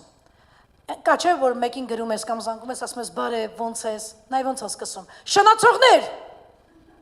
Տենց ամարտը որոշ է սկսի դա թուղթը։ Հիմա դու ոչ մի բան չես կարող ասես, Հակոբոս կարա իր մի քիչ ավելի մեղ ոնց, իր մոտ սենց ստացվել, շնացողներ, չգիտեք, որ աշխարհի սերը թշնամություն է Աստծո դեմ, վստահ եմ ես արտահայտությունը սենց է պետք արտալ, արտով որ կարողանա աշխարհին բարեկամ լինել, իրանձը Աստծուն թշնամիկ սրկի, տեսակ, ասма եթե դու սիրես աշխարհը, դու չես դառնա Աստծուն բարեկամ, դու կդառնաս թշնամի Աստծուն, շնացողներ, նա ինչ, որովհետև աշխարհի նկատմամբ սերը Աստված համարում է դավաճանություն Քրիստոսի նկատմամբ, այո, բարդվան է դավաճանությունը, դավաճանություն Քրիստոսի նկատմամբ, շատ լավ, մի բան էլ նայենք, Հայտնության 2:15-ում գրված է, այսպես էլ դու էլ, այս սրանք էլ ամենտեղ կան, Նիկողայոսյանների վարդապետությունը պահողներն ունես, որին ես ատում եմ, սա Եփեսոսի եկեղեցում սրանց տեսակ, Եփեսոսի եկեղեցում Նիկողայոսյանները ընդամենը գործեր ունեին, ասма ես տեսել եմ, որ քո մեջ Նիկողայոսյանները գործեր ունեն, բայց հանկարծ չմտածես, որ այդպես սուսուփուս հեռացավ, Սատանան չմտնի մարդու կյանքի մեջ, եթե նա մտավ քո տնից չի հեռանալու, ինչ ասեց Աստված Կայենին, երբ որ Կայենը սպանեց Աբելին, Աստված ասեց Կայեն արի ստեղ հլը, եւ եկավ ասեց ինչ ա տե, ասեց նայի քեզ բան եմ ասում, մեղքը դռների տարած չոքելա կամենումը քեզ ունենա զգուշ մնա, Սատանան միսիա ունեցող անձը, նա եթե թափանցեց, տեղ գտավ, անց գտավ, սխալ գտավ, հնարավորություն գտավ, որ մտնի քո կյանքի մեջ, քո տան մեջ, չի գնա այնքան, մինչև խորը չապաշխարես, տեղ մի հատ գտավ, որ հլը աչքդ, հլը սիրտդ, ցանկանում է, այդտեղից դուրս չի գալու, Նիկողայոսյանները եկան եւ թափանցեցին Եփեսոսի եկեղեցի, սկզբից ունեին գործեր, բայց հիմա տեսեք, Պերգամոնի եկեղեցում նրանք արդեն հաստատեցին վարդապետությունը վտանգավոր է։ Մատթեոս ավետարանից մի հատ բան նայենք։ Ինչպիսին է Աստված ուզում տեսնել այսօր քրիստոնյաներին։ Տեսնենք ինչպես է Աստված ուզում տեսնել քրիստոնյաներին։ Մատթեոս ավետարանում լսեք, ասում է. Հիսուսն էլ ասեց նրանց, իր մոտ կանչելով եւ ասեց աշակերտներին. Գիտեք, որ ազգերի իշխանները տիրում են նրանց վրա եւ մեծամեծները իշխում են նրանց վրա, բայց այսպես թող չլինի ձեր մեջ։ Այսինքն մեծամեծներն իշխում են աշխարհի մարդկանց վրա, բայց ասма թող ձեր մեջ այդպես չլինի, այլ ձեզանից ով որ կամենա մեծ լինել, թող ձեզ ծառա լինի։ Այդպես մեծամտել, գոռոզանալ, մեկը մեկի վրա չկա այդպես բան, ասма այսի աշխարհում ասած բաներ լինում։ Ձեր մեջ հակառակը, եթե դու գտնում ես դու մեծ ես, դու ծառա եղի, ինքը եղավ ծառա։ Աշակերտները նստեցին Հիսուսը ոտքերը լվաց աշակերտների, ծառա եղավ աշակերտներին, թագավոր լինելով հանդերձ, հանեց իր պատմուճանը, հագավ ծառայի կերպարանք եւ աշակերտների ոտքերը լվաց։ Այո, հաջորդը։ Եվ ձեզանից ով որ կամենում է առաջինը լինել, թող ձեզ ծառա լինի։ Ով է պահում սա, ով է հավատում սրան, ով է հավատում այսօր սրան։ Ինչպես մարդի որդին չեկավ, որ իրան ծառայեն, այլ որ ինքը ծառա է եւ շատերի փոխանակ իր անձը փրկանք տա։ Ամեն։ Հաջորդ համարը նայենք Մատթեոս ավետարանից։ Հիմա ասում է, բայց դուք ռաբի, ստեղ ուշադիր լսեք, դուք ռաբի չկոչվեք, չկոչվեք, որովհետեւ ուշադիր լսեք։ Ես չեմ ուզում այստեղ ճակերտներ բացեմ, հուսով եմ այստեղ մարդկանց բոլորի միտքը արդունեմ։ Լսիր այստեղ, բայց դուք ռաբի չկոչվեք։ Աշակերտներին ասում եմ, ոչ մեկը չկոչվեք ռաբի, ոչ մեկի թող չասեն վարդապետ, որովհետև մեկն է ձեր ուսուցիչը, Քրիստոսին իր մասին ասում, նայեք, մեկն է ձեր ուսուցիչը, Քրիստոսը, եւ դուք ամենքդ եղբայրներ եք, դուք ընդամենը եղբայրներ եք, ձեր մեջ չկա վարդապետ, ձեր մեջ չկա ռաբի, ձեր վարդապետը Քրիստոսն է, հետո ասում է, եւ երկրից վրա մեկին մի հատ էլ է բան ասում, ասում է երկրից վրա ոչ մեկին ձեզ հայր չկանչեք, որովհետև մեկն է ձեր հայրը, նա որ երկնքում է։ Ես խնդրում եմ այս նախադասությունը բոլորդ նայեք։ Ասում է երկրի վրա ոչ մեկին հայր չկանչեք։ Չի ասում է պապայից չկանչես։ Չի ասում ծնողից չկանչես։ Ասում է երկրի վրա, սա խոսում է հոգևոր պաշտոնների մասին։ Ասում է երկրի վրա որևէ մեկին Տեր հայր չկանչես։ Չկա տենց բան։ Չեմ տվել այդպես ծառայություն ոչ մեկին։ Չեմ տվել այդպես կոչում Սուրբ գրքում, որ մեկին ասեք Տեր հայր։ Կյանքիս մեջ դեռ հələ բերանս չեմ բացել եւ հələ իմ շուրթերից դուրս չի եկել Տեր հայր բառը։ Ինձ համար կա մի հատ Հիսուս, մի հատ Տեր, մի հատ Աստված եւ վերջ մինչեւ կյանքիս վերջ։ Նա ինձ սովորացրել է ոչ մեկին հայր չկոչես, որովհետեւ մի հատ հայր ունես, այն էլ երկնքում։ Ես հպարտանում եմ, որ Աստծո պես Տեր ունեմ դու։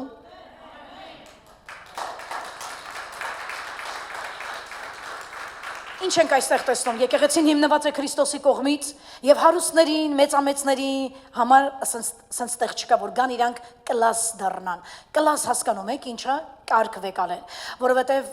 գիտեք, երբ հարուստներ են գալիս, կան եկեղեցիներ, որ իրանք բերում են առաջ են նստացնում, ինչի որովհետեւ փող ունի։ Ես երբեք ինձ հետ ծառայող եղբայրներիս ու քույրերիս, որոնք սովորական աշխատավարձ են ստանում, որևէ հարուստի պատճառով հետև չեմ ուղարկի։ Թող հարուստը հետև գնա հլա ապաշխարին։ Լավ, սրանք Աստծո ծառաներ են, որոնք գիշեր ու ցերեկ ծառայել են Աստծո համար եւ եկեղեցի են կանգնացրել, սրանք են մեծ մարդիկ։ Ամեն։ Ասում ասենց կլաս չլինի ձեր մեջ։ Եղավ։ Հարուստները գան, մեծամեծները, օ, բան ա եկել, մինիստր ա եկել, օ, պրեզիդենտ ա եկել, եկեք բերեք, քաշեք, նստեք առաջ։ Ասում չկա տենց բան։ Չկա տենց բան։ Դուք բոլորդ Քրիստոսի մեջ եղբայրներ եւ քույրեր եք։ Վերջ, չկա ձեր մեջ ուսուցիչ, վարդապետ, չգիտեմ ին, ռաբի, տեր, հայր, չկա տենց բան։ Մի հատ հայր ունեք երկնքում, մի հատ վարդապետ ունեք, ես եմ, that's it։ Okay? Բայց որտեղից դուրս եկան այս հայրերը։ Որտեղից դուրս եկան։ Ով սրանց մեջտեղ անեց։ Նիկողայոսյանները։ Նիկողայոսյանները։ Գիտեք, ընդհանրապես մեծությունը չի որոշում մարդու պաշտոնով։ Դու կաբինետ ունես, դու մինիստր ես, դու այս ես, դու այն ես։ Մեծությունը դրանով չի որոշվում։ Մեծությունը Հիսուսի մոտ գիտեք ինչով է որոշվում՝ ծառայությունով։ Օրինակ հիմա դուք բոլորդ նստած եք որպես թագավորներ։ Մի բան չեք անում, նստած եք, բայց մեկը ծառայում է երեսի քրտինքով։ Հալելույա։ Ամեն։ Մեծությունը չի որոշում նրանով, թե դու ինչ պաշտոնի տեր ես, դու ինչ հարստության կամ ինչ կլաս ունես աշխարհում։ Մեծությունը նրանով է որոշում, որ կարող են բոլորը նստեն ու դու բոլորի ծառան լինես։ Ամեն, փառք Հիսուսին։ Եկեղեցու հիմնական սկզբունքը գիտեք որն է։ Դուք բոլորդ քույրեր եւ եղբայրներ եք, եւ վերջ։ Եվ վերջ։ Դուք չունեք ոչ ձեր մեջ ծառաներ, ծառա ստոր մարդիկ, այսինքն ստրուկ, եւ ոչ էլ հայրեր ունեք։ Դուք բոլորդ քույրեր եւ եղբայրներ եք։ Ես ուզում եմ որ դու նայես քո կողքին։ Մի նեղվի նայի։ Մի նեղվի։ Ասենց շրջվի նայի կողքին։ Ասենց պրոստը շրջվի աչում եթե չկա ձախ շրջվի։ Ալելույա, ձախ շրջվի նայի եթե չկա։ Սրանք գիտես ովքեր են։ Սրանք ոչ ռաբիներ են, սրանք ոչ վարդապետներ ու ոչ էլ հայրեր են, այլ քո քույր եւ եղբայրներն են եւ բոլորդ իրար հետ հիմա ծափահարեք ձեզ։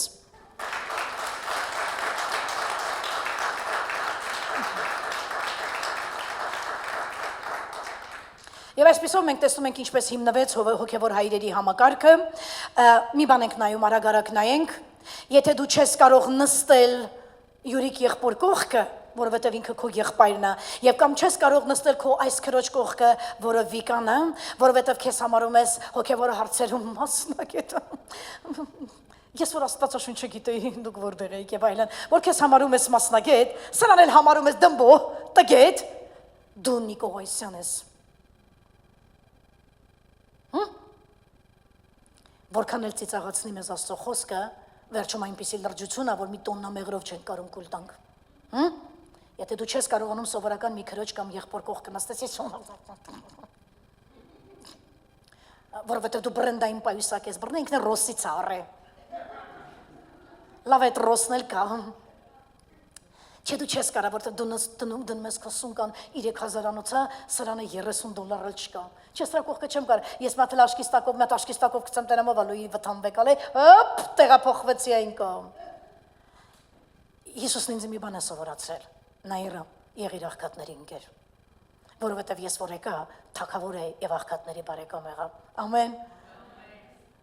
Բոլորը Աստծո ստեղծագործությունը։ Բոլորը Աստծո ստեղծագործությունը։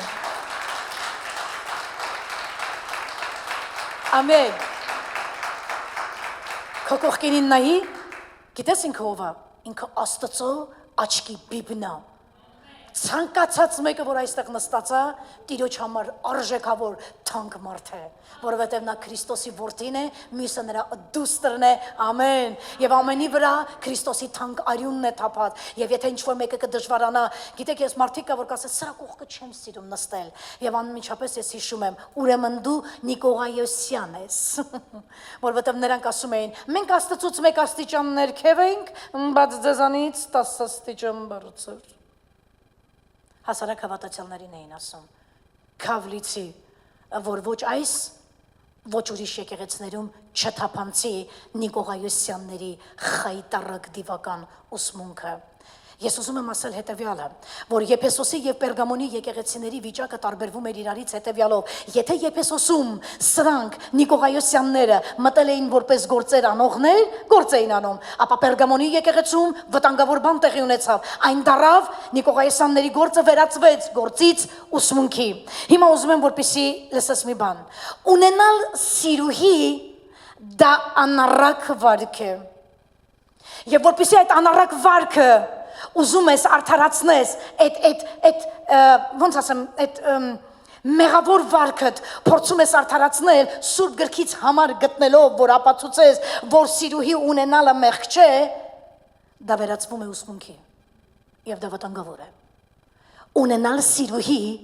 դա մեղավոր վարք է եւ ապացուցել որ սիրուհի ունենալը մեղք չէ գտնեմ Աստծո խոսքից մի հատ համար ապացուցեմ այս մեղավոր վարքը սարթարացնելու համար դա մեղք է դա ուսուցում է այո եղբայրներ եւ քույրեր ամեն կերպ լսում ես ինձ ամեն կերպ մենք պետք է պահենք մեր սրբությունը եւ զերծ ու զատ մնանք այս մեղավոր աշխարհից Աստված մեզ դրել է այս աշխարհի մեջ բայց չի ուզում որ աշխարհը լցվի մեր մեջ նա դրել է այս աշխարհի մեջ որ մինչեւ տուն տանելը աշխարհը հանի մեր միջից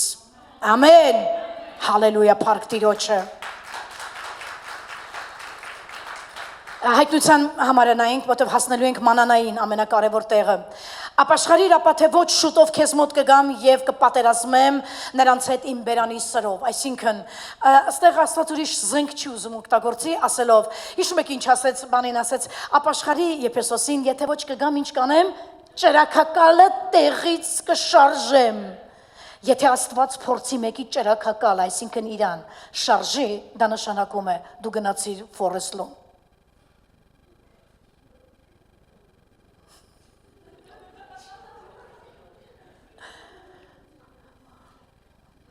Մեզ լսողները չգիտեն այդ ինչա, կարևորը դուք իմանաք,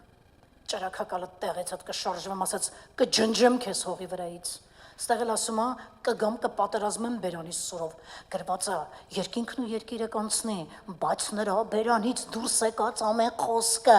մի նշանագիր անգամ չի անցնի հավատացյալ ժողովուրդ կխնդրեմ հավատաս Աստծո խոսքին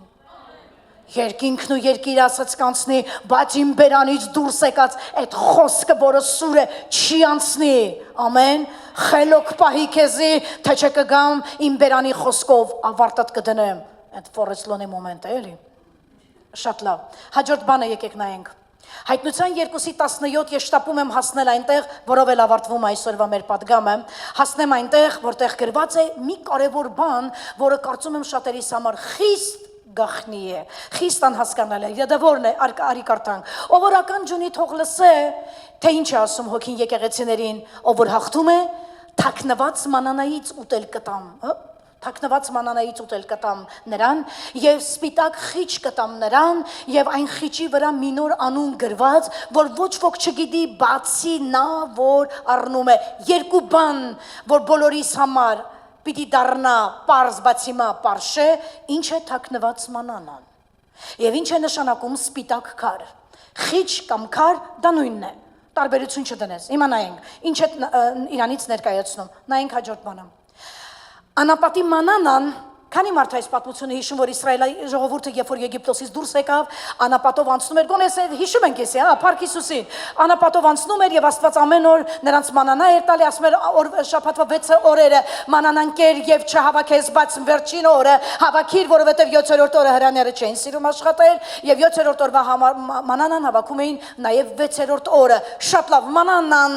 հինուխտում ինչ որ մի շոշափելի բան էր, դա ուտելիք էր, մանանան նաև նշանակում է հրեշտակների ուտելիք, մանանան, ով է սիրում գաթա,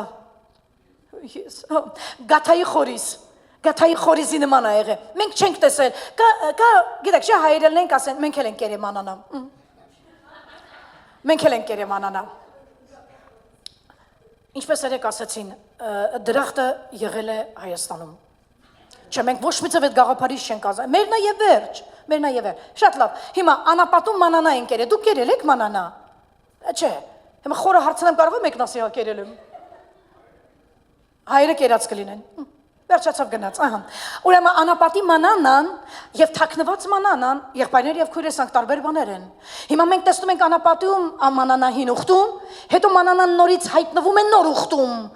բայց սա արդեն ուտելիք չէ, ապա ինչ որ մի թաքնված բան է, ասում է հաղթողին կտամ, ու երբ կտամ, ու որ ինքը երկնքում լինի, այդ վաղտ կտամ։ Օ, ես ուզում եմ հասկանամ, սա ինչ մանանայի մասին է խոսքը։ Բարդ գիրքի հայտնությունը, հա։ Բարդ գիրք է։ Թաքնված մանանան, ուրեմն կտամ։ Գիտեք, որ այս մանանան ընդհանրապես, հա, այս թաքնված մանանա կոչվածը հայտնության այս գրքի Պերգամոնի եկեղեցում տեղադրված այսքան կարդացածներից, այսքան մեկնաբանություններից ամենաթանկագին բանն է։ Հիմա որ կբացատրեմ, թե ինչ է, կհասկանաս, որ այն թանկագին է։ Լսեք, երբ Մովսեսը կանչեց Իսրայելի ժողովրդի մեջից ծերերին եւ ասեց. «Մի հատ անոթ բերեք այստեղ»։ Ասեց, դե մենք մի օր գալու է, որ մենք չենք լինելու, դա ուրեմն, եթե չեմ սխալվում, ելից լավ, չեմ հիշում որտեղ էր, փորձել եմ մոտս նշեի, լավ, կարևոր չի, կգնանք տունը կգտնեք, մանանայի մասին խոսքը ստեղ գնում, ուրեմն Մովսեսը կանչեց եւ ասեց մի հատ անոթ բերեք եւ այդ անոթի մեջը ասեց լցրեք մանանա, որ ամեն օր թափվում էր երկնքից, ասեցին ինչի համար ես ուզում ես մանանան, ասաց երբ որ կգա ժամանակ, որ մենք այլևս չենք լինի, մեր սերունդը պիտի հիշի մենք ոնց ենք անցել անապատով, ուրեմն ասեց բերեք տապանակի մեջ դրեք մի հատ անոթ մանանայով, դրեք Ահարոնի գավազանը եւ դրեք 10 պատվիրանները, տենց էր թե չէ, 10 պատվիրանները։ Լավ, ես հիմա ուզում եմ հասկանամ, ինչի համար Մովսեսը ուրիշ բաներ չդրեց, ապա դրեց անոթ մանանայով մի հատ անոթ եւ ասաց մեզանից հետո են հաջորդ սերունդը որ գա, իրանք չեն իմանալու ինչ համա ունեցե մանանան, իրանք չեն իմանում մենք ոնց են կերակրվել, բայց մանանան կլինի որպես վկայություն, որ սա եղել է, որ այս պատմությունը եղել է, լսեք, եթե մարդը մի բան չի կերել, ինքը չի կարող ունենալ վկայություն այն մասին, թե դա ինչ համով էր։ Եվ ոչ էլ կարող է հիշողություն ունենալ, որ այս ինչ տարին կերել եք։ Լսեք, մենք Սովետ Յունիոնի արտադրանք ենք, այո։ Մենք բոլորս մի բան ենք հիշում, մեր դպրոցի կատլետները։ Հիշում եք, մեզ դպրոցում որ կատլետ։ Երեք կատլետի 90%-ը հաց էր, 10%-ը միս էր, բայց մենք մինչև այսօր այդ կատլետի մասին ենք խոսում։ Այսօր մենք տանը պատրաստում ենք կատլետ 90%-ը միս է, 10%-ը կարող է մեջը հաց, սող եւ այլը լինի, բայց մենք ուտում ենք ու վերջում ասում ենք. «Վայ, այն վաղվա կատլետներն ինչ լավներ»։ Գիտեք, սմետաններն ենք հիշում, բանկայի կեսը ջուր էր։ Կեսը սմետան, հենց խփում ենք այդ սմետանը ջրով, որ խառնվեին իրար, դառնում էր կաթ։ Բայց ասում ենք հիշում եք Սովետի վաղվա սմետանը։ Ինչն ես հիշում։ Բայց հիշում է, դոկտորսկի կալբասը։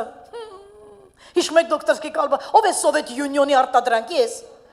Դուք բոլորը դոկտորսկի կալբաս կերել եք։ Հիշում եմ, որ դաժե այնքան համով էր նրբերշիկները, հիշում եք, դες ցելոֆանից կծելով հանում էինք։ Հիշում եք, դες կծելով հանում էինք։ Հիմա դες նրբերշիկ չկա, բայց խորհուրդ կտամ ընդհանրապես նրբերշիկ չուտես, բայց այս ժամանակ դաժե հում էինք ուտում։ Ուրեմն մենք ունենք հիշողություն, որ այդ նրբերշիկը ինչ համի է եղել։ Մենք ունենք վկայություն, որ տեսել ենք այդ նրբերշիկը, տեսել ենք այդ մեր դպրոցի բուֆետի ծախվող 90%-անոց հացից կատլետը, բայց եթե դու հիմա երեխաներին պատմես, իրանք ասելու են, ես չգիտեմ այդ կատլետի մասին։ Ինքը ոչ վկայություն ունի, ոչ հիշողություն։ Մովսեսը պահեց էտի, որ փոխանցեր իրան։ Սա հասկացանք, բայց ես հիմա մի հատ ուրիշ տեղ եմ ուզում գնանք, բայց թաքնված մանանան երկնքում որ կուտես դա ինչ է։ Սա ինչ է։ Էսի ուտելիքը, էսի խմելիքը, Աստծո արքայությունը ոչ ուտելիք է, ոչ խմելիք է, այո։ Էս ինչ է թաքնված մանանան։ Ինձ հետաքրքրում է թաքնված մանանան ինչ է։ Մարդիկ հարցնում են, մենք այնտեղ իրար ճանաչելու ենք։ Մեզ երիկ եղբայրը գալու է երկինք, ասենք, ձեջջուն, ինչպես է ձեր անուն արի ծանոթ։ Ասել ենք, վայ, երիկ եղբայրը, չէ, ժողովուրդ, ով է ձեզ ասել, որ դուք երկնքում Առանց հիշողության եք լինել, դուք երկինք եք գնալու, հոգին եւ շունչը իրար հետ ամեն ինչ հիշելու եք։ Ես հիմա մոտենում եմ նրան, թե ինչ է քեզ համար թաքնված մանանան։ Եթե ձեզանից բոլորը հարցնում են մարդիկ, մենք այնտեղ իրար հիշելու ենք, մենք այնտեղ նայեք, եթե դու հիմա այստեղ հասկացար, թե ինչ է նշանակում թաքնված մանանա, որը այն սերունդի համար, հрьяաների սերունդի համար, այդ եղել ընդամենը վկայություն։ Միգուցե մի հատ պապիկ, որը անցել է այդ ճանապարհով, հա, անապատի թորներ ունի, ծորներ ունի, ասում է, արի ես քեզ այդ խորանի մեջ, տապանի մեջ ցույց տամ այդ մանանան, այդ գիտես ինչ համով էր, երեխան լսում է, ինքը չգիտի, ընդամենը լսում է, համով էր, ամեն օր Աստված ուղարկում էր, հետո ասում է շաբաթվա 6-րդ օրը 2 անգամ հավաքեք, մի հատ այդ օրվա կերեք, մի հատ պահեք շաբաթ օրը, որ չեն աշխատում, այդ ժամանակ կերեք, այդ երեխան լսում էր, բայց մի հատ ոչ վկայություն ուներ, ոչ համ ուներ, թե ինչ է իրականում մանանան։ Ասում է, եւ ես քեզ կտամ թաքնված մանանան ուտելու։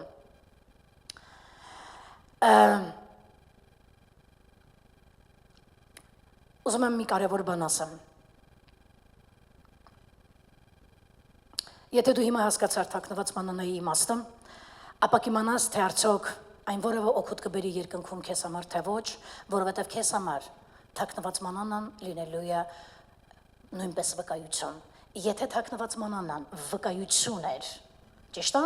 վկայություն էր, հա, սերունդների համար, ապա այն երկնքում, որ քեզ տալու է Տերը, դա էլ լինելու քո վկայությունը։ Ինչ վկայության եւ ինչ մանանայի մասին է խոսում Տերը, այն քրիստոնյան,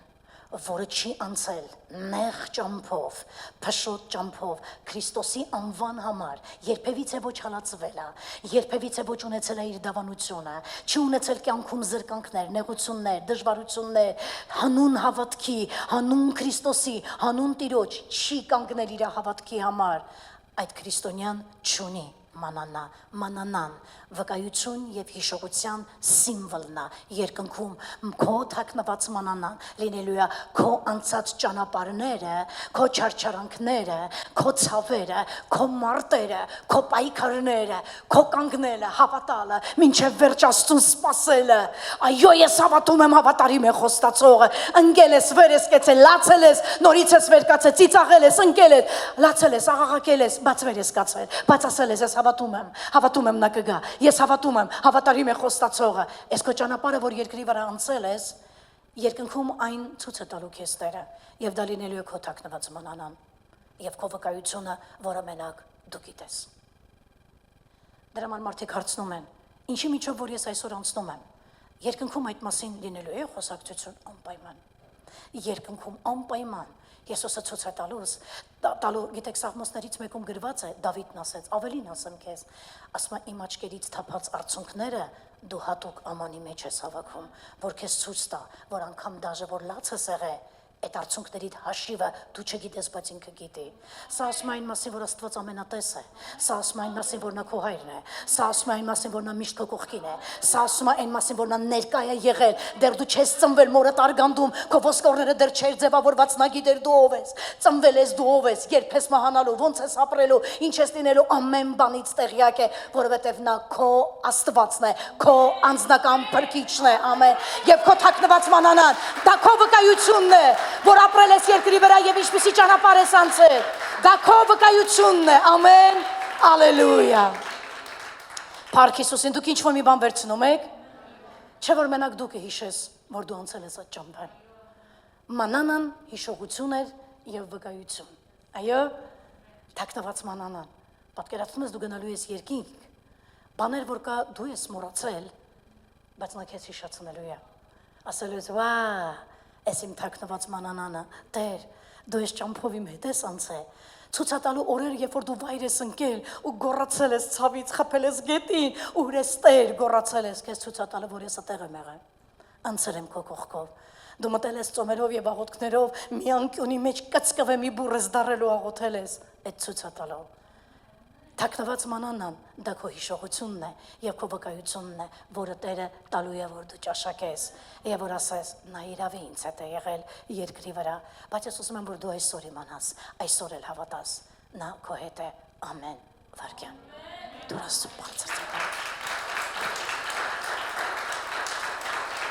Անապատի մանանան եւ թաքնված մանանան տեսանք տարբերությունը սահարյաներին ներ որ պատմեցին երեխաներին սերունդներին, բայց այս թաքնված մանանան միայն դու գիտես։ Բայց ես ուզում եմ շտապեմ հասնեմ նրան, այնտեղ մի հատ քարի անուն էլ տվեց։ Մի քանի բան նայենք արագ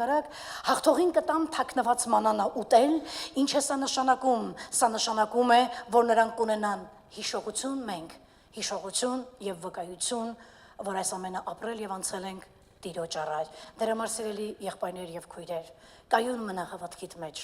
կայուն մնա դավանանքիդ մեջ։ Այս կյանքում ամեն ինչ մոտենում է ավարտին։ Տեսեք ամբողջ աշխարհը կանգնած է երրորդ համաշխարհային պատերազմի շեմին։ Կարող է այստեղ հավաքույթը վերջանա, ամեն մեկս հասնենք տուն, որ ուզենանք իմանանք ինչ տեղի ունեցավ Իրան եւ ասենք Իսրայել, արդեն իմանանք, որ միջուկային զենք արձակված է։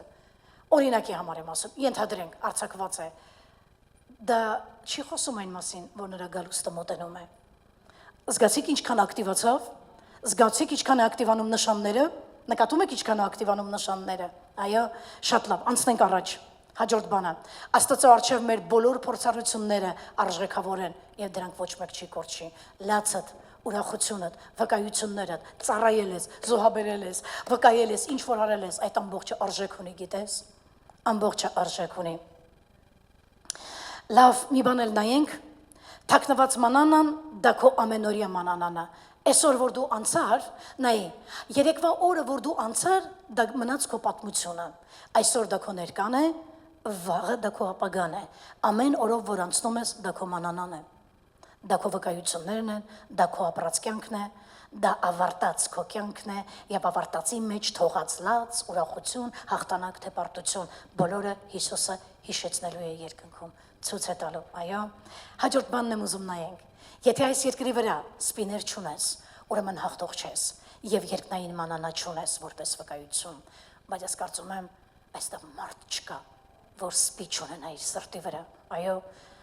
մեկը ամուսնուց, կինը ամուսնուց, ամուսինը կնոջից, երեխան ծնողից, ծնողը երեխայից, ծնողը երեխայից։ Մենք բոլորը սպիներով մարդիկ ենք։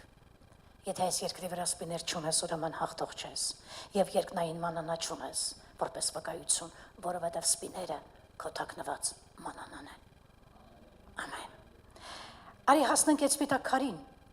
Ուզում եմ, որ մի հատ տրամաբանական բան աշխատացնենք, սպիտակ քար եւ մանանա, ինչ որ մի կապ սրանք պիտի ունենան իրար հետ, որտեվ նայեք իրար հետ նույն նախադասության մեջ է դրված։ Հաջորդ բանը եկեք նայենք, սպիտակ քար։ Ասма հաղթողի անունը կգրեմ որտեղ։ Գիտեք, հին ժամանակներում ես հիշում եմ, մենք մի հատ ֆլոր տատի ունեինք, շատ վրեդնի տատի էր, հա, 4-րդ հարկում էր ապրում։ Մի հատ բերնի մեջ ատամ ուներ, շատ վատ տատի էր, այ, դա թորներ ուներ, 3 աղջիկ երեխա էին, իջնում են, բայ չէ, 3 աղջիկ երեխա էին, մի հատ էլ տղա, իջնում են խաղալու, գոռում էր երեխեքին, ուզում էր ասել, Աննա, Սարգիս, տուն եկեք, 4-րդ հարկից գոռում էր, բոլորս խաղում էինք, տենում էր ոչ մեկ չէր գալի, ասում էր, անուններդ քարի վրա գրեմ։ Գիտեք ու գրեց ինքը քարի վրա, հատկապես այդ տղա երեխայի անունը, որը մահացավ 15 տարեկանում, Արյան Ռակից։ Զգուշ մնանք ինչ ենք խոսում, սա այդ առիթով ասացի, բայց ես քարը տեսա ֆլոր տատին հիշեցի։ Սպիտակ քար, հին ժամանակներում, դատարաններում սպիտակ քարը նշանակում էր անմեղ դատավճիռ։ Հենց քեզ սպիտակ քար էին ներկայացնում, նշանակում արդարացրել են քեզ։ Սա սպիտակ խիճն է, նայեք, հալելույա։ Հետաքրքրում է քեզ երկինքը։ Մենք այսօր այստեղ խոսում ենք երկնքի մասին, որտեղ մտնելու համար պատրաստվում ենք։ Գաղտնիքներ ենք իմանում, ամեն, սպիտակ քարը հին ժամանակներում դատարաններում ուրեմն համարվում էր մեղադրալին անմեղ դատավճիռ ուրեմն տալու համար, մեղավորին արդարացնելու համար էր այդ քարը բարձրանը, մինչդեռ սև քարը նշանակում էր դատապարտում։ Հենց դատավորը բարձրացնում էր սև քար, նշանակում է քեզ դատապարտեց, բայց հենց վերցնում էր սպիտակ խիճը, նշանակում է դու արդարացված ես։ Ասма հաղթողի անունը որպես արդարացված, որպես հաղթող, որպես արդար կգրեմ սպիտակ քարի վրա։ Ասма քեզ նոր անուն եմ տալու եւ այդ անունի մասին մենակ ես ու դու ենք իմանալու։ Գալու է քեզի ասելու է արի հոսաննա։ Այս քարը վերցնելու եւ այդ քարը տալու է քեզ ու դու վրան կարդալու ես։ Օ Ես նոր անուն ունեմ, Հիսուսը տվեց այդ, Բա ինչ անուն է լինելու։ Ասեք, որ այս մասնա մեզի հետաքրքիր։ Ոյ աման հանգարց այն անգամ ոնց մի հատ քույր ասեց, իմ անունը Բելլա չասեմ վերևում։ Ասենք խի գնացիր եկար Բելլային հիշեցիր։ Բելլա։ Ստեղ Բելլա վատ բառա չէ ձեր մոտ։ Ես ինչ Բելլա էր եւ այլ։ Ասում եմ իմ անունս Բելլա չէ։ Նայում եմ իրան ուզում եմ ասեմ, ասենք ինչի Օֆելիա չէ, բայց Բելլա։ Օրինակ է։ Գիտեք, այտենց անուններ ձեզի չեն տալու։ Ինքան միամիտ հավատացյալ է։ Ես դες կուզեմ իմ անունը լինի Վարդիթեր վերևում։ Ասենք որ Վարդիթեր եղավ կյանքը դրանից լավանալու է։ Գիտես անունդ ինչա լինելու վերևում։ Քո ապրած կյանքը երկրի վրա եւ քո ճանապարհը, որ անցել ես Քրիստոսի առաջ, կորոշի քո անունը երկնքում։ Ամեն։ Քո ապրած կյանքը։ Ուրեմն մեկ այլ պարգև որ տեսնում ենք սա սպիտակ քարն է եւ քարի վրա Տերը խոստանում է գրել հաղթողի անունը եւ կրկնում եմ այդ անունը կհամապատասխանի քո ապրած կյանքին ապրել ես հաղթող ապրել ես պատերազմող ապրել ես որպես Քրիստոսին արժանի մարտիկի պես թավանանքդ պահել ես չես ուրացել քո մեջ չեն եղել Նիկողայոսյաններ, դու չես ամուսնացել աշխարհի հետ, դու չես միավորվել աշխարհի եւ աշխարհի ցանկությունների հետ, այլ քեզ սուրբ ես պահել, ամեն կերպ սուրբ ես քեզ պահել, դու կունենաս ըստ քո ապրած կյանքի համապատասխան անուն, կամարդ որ հասկացավ փառք Տիրոջը, իրականում Տերը հաստատ գրելու է, եւ հետաքրքիրն է գրված է, «Էդի մենակ դուք իմանաս» մեկ էլ Տերը։ Ուզում եմ մտածեմ այս առիթով։ Չեմ կարող կողքինից ցույց տամ, մի հատ նա ինչ անուն է ինձ տվել։ Ես ամեն նյուանսը ուզում եմ ուշադրություն դարձնել, ասում եմ դու ինքն եք իմանալու։ Ես վստահ եմ ինքն այնքան լավ անուն ա տալու, որ դու շատ ես օրհնվելու։ Ամեն, որովհետև Հիսուսը բարձրացնող անձ է։ Հիսուսը քաջալերող Աստված է։ Գիտես որտեղից գիտեմ կա թասիբ էլի, կա թասիբով պապա, թասիբով տղամարդ, թասիբով կին, ասում է իմ ժողովրդի մեջի ամենատկարը եղավ, ասում է ամենա աշխարհի զորավորից էլ զորավորը պապան պիտի տենց լինի, պարզա, եթե ինչ-որ մեկը ստեղ իրան հոգևոր տկար փոքր ազգում, նա այսօր քո ականջին շշնջում է, հեչելը տենց քեզ չզգաս, որովհետև դու ավելի հզոր ես տղես, քան եմ, որ աշխարհում կաբինետներում նստած են գալստուկներով մինիստրներ կամ խոսնակներ են կամ պալատներում ելույթ են ունենում, այդ ամեն ինչ որ տենալու ես, ուտենում ես, սաղ վերջանալու է, բայց դու թագավոր ես արդեն իսկ նստած։ Ես ասացի նա ասեց դու թագավոր ես արդեն իսկ նստած։ Բարձրացիր քո ոտքերիդ վրա։ Հալելույա։ Հաղթողը, հավանական է ես այսպես եմ կարծում, նորից եմ կրկնում, ինչ որ մարմնավոր աշխարհային անուններ չի ունենա, ամենայն հավանականությամբ նա կունենա այն անունը, որին ինքը արժանի է եղել երկրում իր ապրած տարիների ընթացքում։ Եղբայրներ եւ քույրեր հուսով եմ, որ Տերը կբացի մեր բոլորիս աչքերը, որպեսզի մենք կարողանանք ճանաչել հաղթողի ուղին, այո, եւ ստանալ թաքնված մանանան եւ առանանալ այն օրվան, որ մեր անունները կգրվի արդարացվածների քարերի վրա։ Երկնային ամենաարդար դատավորը կբարձրացնի իմ ու քո առաջ սպիտակ խիճը եւ կասի սա որպես արդարացված քեզ եմ տալի եւ սրա վրա իմ աղջիկս իմ տղաս քո անունն եմ գրում։ Ամեն։ Թող Տերը բացի մեր աչքերը։ Ամեն։ Կրկնում եմ, որպեսզի հասկանանք ու ճանաչենք հաղթողի ճանապարհը։ Եկիր արյա տաղոթենք։